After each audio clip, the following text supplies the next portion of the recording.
Queridos todos, veo aquí al señor intendente, me recibió en el balconcito. Gracias por venir, y veo acá una extensión de la querida provincia de Salta. Para prepararme mejor, seguí por las cadenas, ¿cómo se llama?, las redes, la salida de las imágenes allá en la catedral. Hermoso. Alguna vez he podido participar del milagro, pero ya me da ganas de volver. Y es bello ver cómo esta devoción tan profunda crece y se extiende a tantos rincones de la patria y más allá. Porque el misterio de Cristo, como dice San Pablo, revela la altura, anchura, longitud y profundidad del misterio de Dios. Y este año, como el año pasado, con las dificultades propias de aquello que nos pasa, con la pandemia, vivimos un largo tiempo, demasiado. Lo vivimos también como una cruz, sin señalar a nadie como cruz, eso sería blasfemo, sí, la situación que es como una cruz y nos crucifica y nos hace preguntarnos sobre cosas muy profundas, y a su vez las preguntas que surgen de lo que experimentamos ayudan a ir más allá de lo que experimentamos. Me refiero a que esta pandemia nos ha manifestado como pocas cosas la fragilidad, el temor. En el Evangelio diríamos nuestra pequeñez, nuestra propia fragilidad, que hace que miremos al Señor del Milagro y a la Virgen de una manera renovada. También en esta pandemia, y era la discusión al inicio, y sigue un poco latente, esperando que esto pase, pero no sabemos, nos ha llevado, ¿se acuerdan al principio?, quién es esencial y quién no es esencial. Y ahí nos empezamos a discutir. ¿Quién es esencial? ¿Quién no es esencial? ¿Qué actividad es esencial? ¿Qué actividad no es esencial? Y más allá de eso, ¿quién es el que decide qué es esencial y qué no es esencial? Y esto nos ha llevado a preguntar o a preguntarnos más profundamente, y nos hemos recibido de filósofo de la vida, realmente qué es lo esencial. Y estar aquí celebrando el milagro en Punta Alta nos hace mirar a Jesús, a la Virgen, y a ver que son esenciales para nosotros. Y lo que es una locura, porque es una locura, lo decía San Pablo, no lo voy a decir yo, es que nosotros somos, entre comillas, pero sí esenciales para Dios, porque Él se hizo carne, Dios se ha encarnado. Y así cierra y se firma, es la firma final no de una escritura, sino del pacto de fidelidad, porque nosotros somos tuyos y tú eres nuestro, o tú eres nuestro y nosotros somos tuyos. Y finalmente nos hemos sentido encerrados, incomunicados, ha crecido un sentimiento de protesta, de murmuración. Nos hemos sentido bajoneados, sin saber qué nos está pasando. Y al mismo tiempo hemos comprendido más, fíjense cómo todo nos lleva al Evangelio, aquello de San Pablo que escribía a su discípulo Timoteo: yo estoy encadenado, pero la palabra no está encadenada. Y hemos visto cómo la palabra se ha ido difundiendo. Y aquí están las redes y todo, esperando por supuesto poder volver a lo presencial. Conocen la historia del milagro. Ustedes, bueno, no voy a ponerle firma, pero yo soy fraile dominico. Y esa imagen del Cristo del Milagro, que reproduce el antiguo, el primero, viene de un fraile dominico que era obispo de Tucumán y todo el noroeste argentino, Fray Francisco de Victoria, que estaba presente en la fundación de la ciudad de Salta en 1582. Y ya retirado y en España mandó dos imágenes, conocen la historia, no lo voy a repetir, una para la iglesia matriz de Salta, hoy catedral de la arquidiócesis, y otra para el convento de los dominicos en Córdoba, Nuestra Señora del Rosario del Milagro. Y el Señor del Milagro y Rosario del Milagro son porque las encontraron en el puerto del Callao, ya conocen la historia. 2 cajones flotando. Y al principio los peruanos querían retenerlas, pero hombres de fe también dijeron no eran para acá, y las acompañaron como acompañan generalmente los salteños a las imágenes. Es su guardia de honor. ¿Cuántos kilómetros hasta llegar a Salta y por supuesto después Córdoba? Fíjense que hoy en el Evangelio hemos escuchado una palabra, un hermoso Evangelio. Ya está Jesús a las puertas de la última cena en el capítulo 12, ya pisando el capítulo 13 en la versión de San Juan, y encontramos algo que se traduce en la lectura de hoy como Jesús turbado. En otros evangelios, estremecido. En otros evangelios decimos conmovido. Otros evangelios no, las traducciones, ¿no? La primera vez que aparece este Jesús que se estremece es antes de la resurrección de Lázaro. Es decir, tocando la muerte y quizá ya sabiendo que él iba detrás. Claro que Lázaro murió por causas naturales y él lo resucitaría. Él iba al cadalso. Él iba a ser condenado a muerte por un tribunal religioso y un tribunal político romano. La segunda vez es después de la frase que acabamos de leer, es el Evangelio de hoy: si el grano de trigo no cae en tierra y no muere, no da fruto.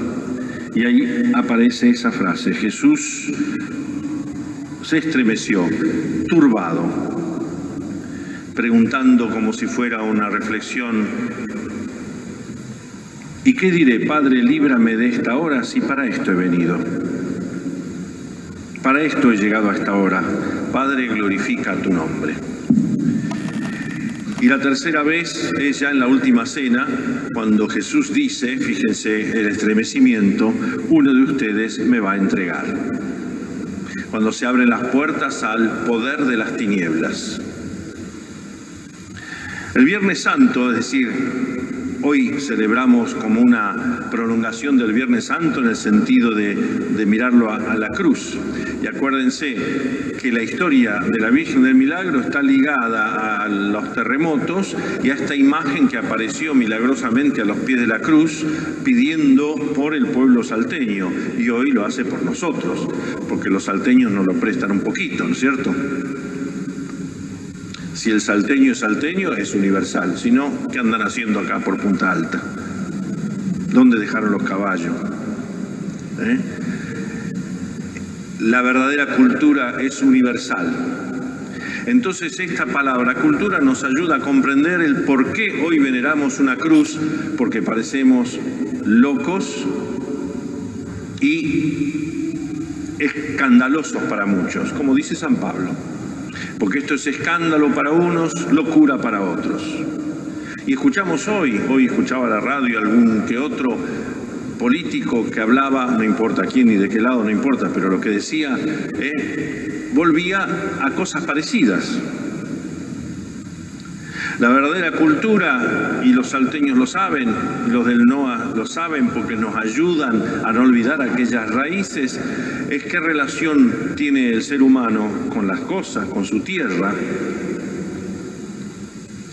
La agricultura, el campo y tantas otras cosas, la labranza, la naturaleza, la relación del hombre con la tierra. Podríamos seguir, pero está por medio la misa y la procesión.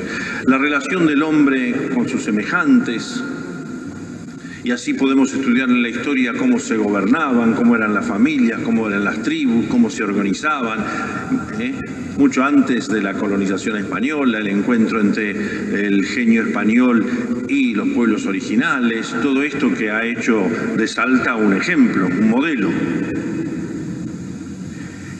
Y gracias a ellos, nosotros.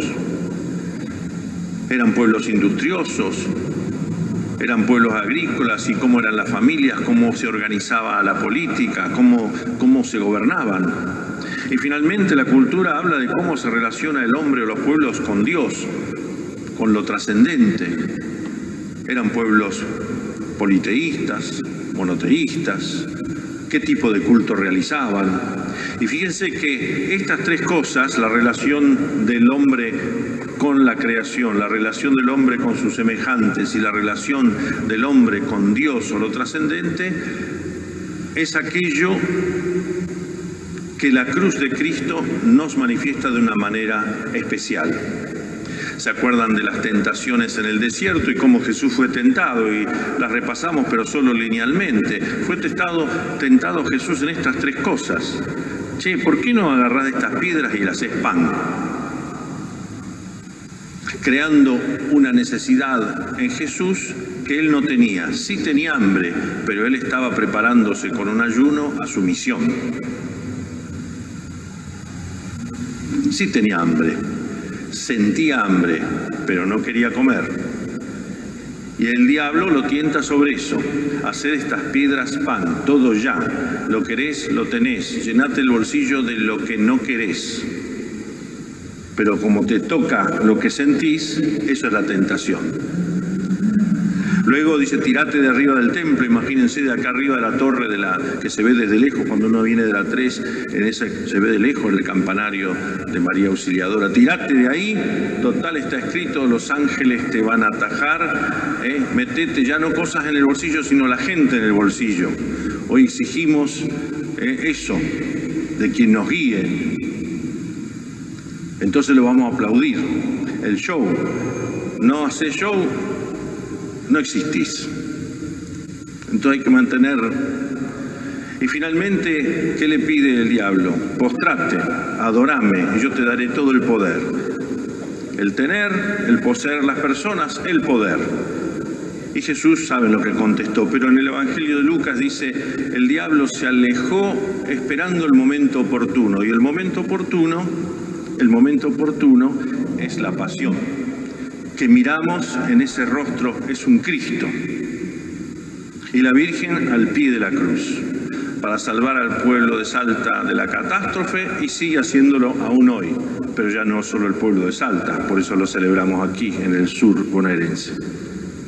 Y fíjense que la condena de Jesús es un proceso religioso y político, porque los judíos no tenían el poder de vida o muerte sobre un habitante del imperio, pero no sabían cómo hacer para, cuando digo los judíos, hablo de la autoridad religiosa del tiempo, ¿no?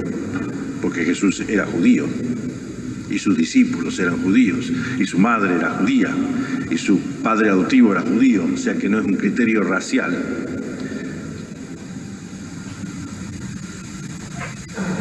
Lo condenan por su relación con la ley, con el templo, con el sábado, con las cosas sagradas. Debe morir. Está en contra de ello, cosa que no era verdad. Lo condenan porque él se junta con pobres, con publicanos, pecadores, con los pequeños, los paganos, las prostitutas. Esa gente es la que lo sigue. No hay ninguno de nosotros que lo siga. Debe morir. Y lo condenan porque llama a Dios su Padre. Es un blasfemo, debe morir. Y a los romanos, que poco le importaba todas estas cosas, sin embargo, les calientan las orejas, los que siempre calientan las orejas, pero no se muestran, diciendo, él impide pagar el impuesto al emperador.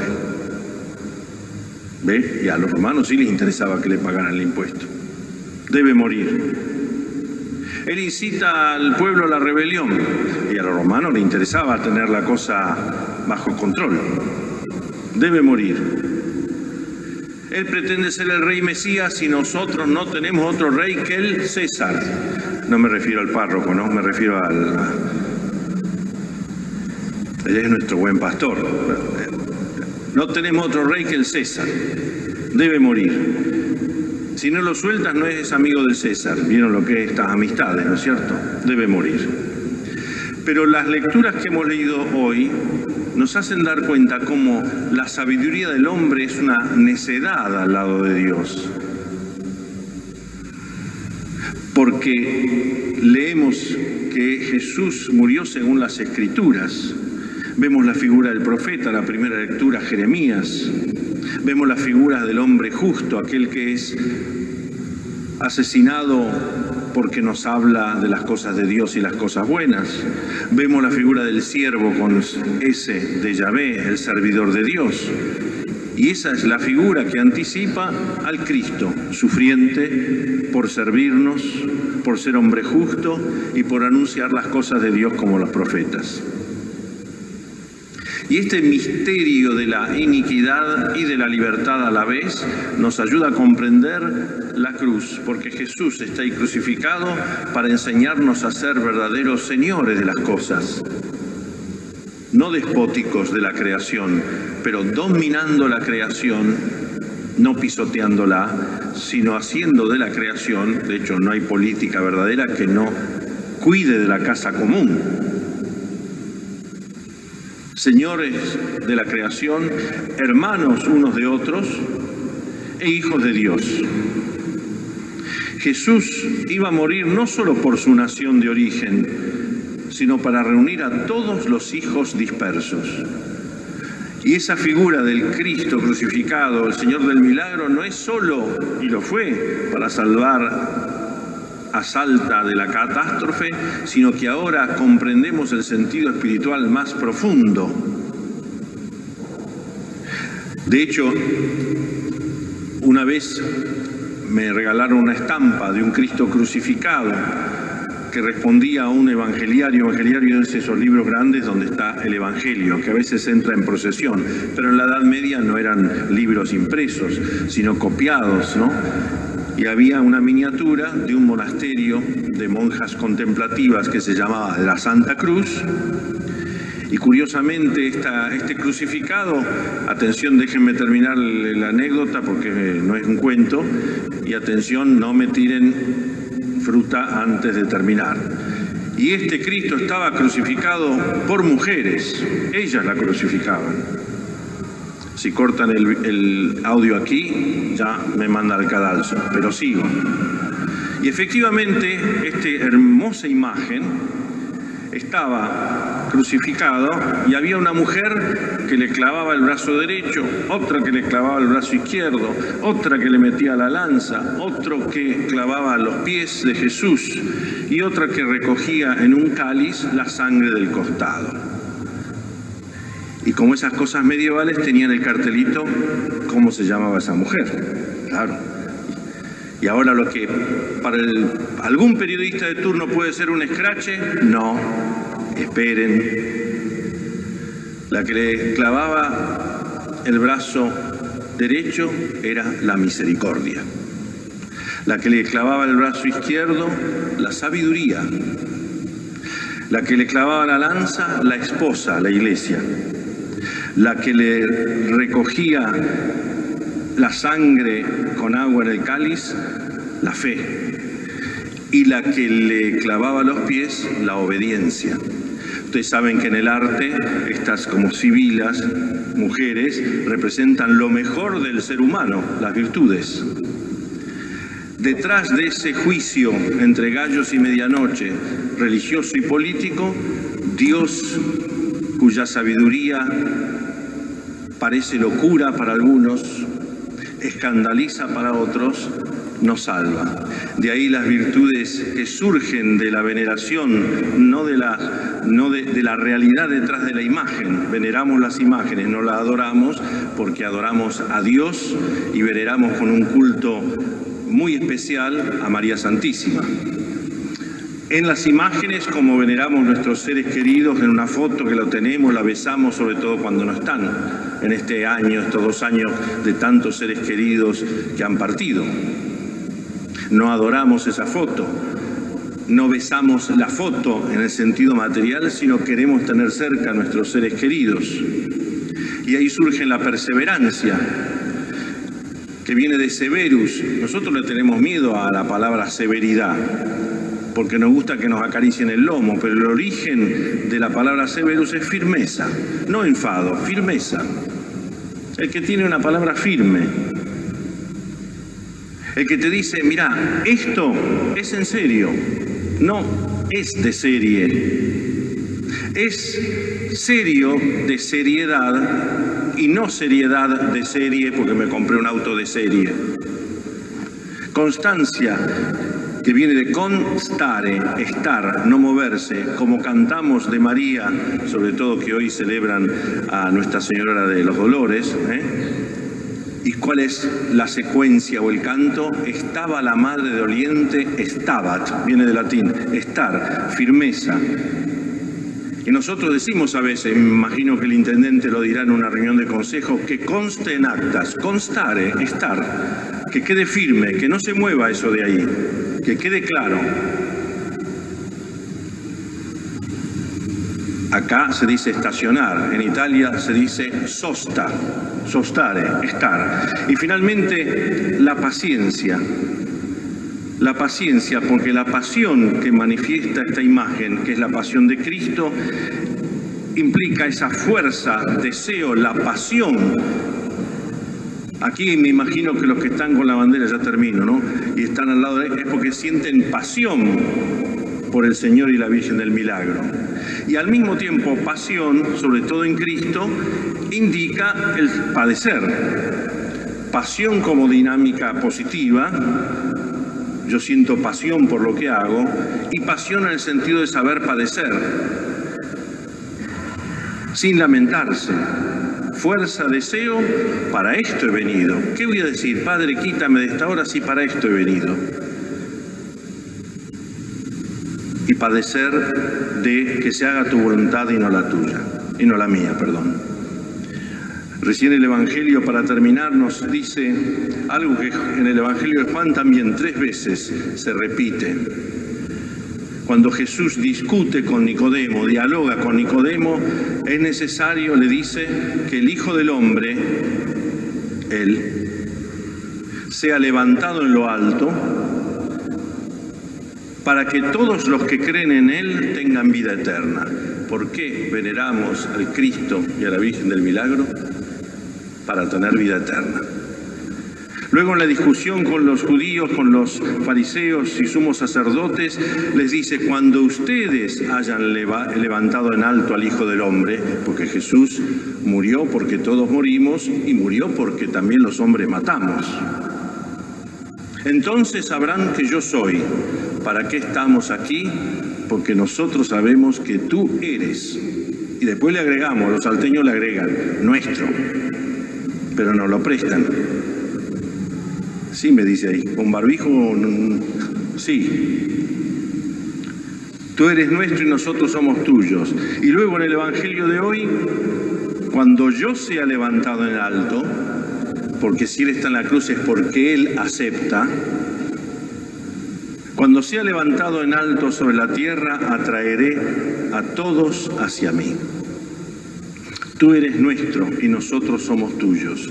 Y en el tiempo de las preguntas acerca de la fragilidad, de lo esencial, del encierro, al decir, tú eres nuestro y nosotros somos tuyos, nos damos cuenta que tú eres el buen pastor, Señor crucificado, porque así manifiestas a nosotros la cercanía de Dios, la compasión de Dios y sobre todo, por eso estamos aquí, su ternura. Que así sea.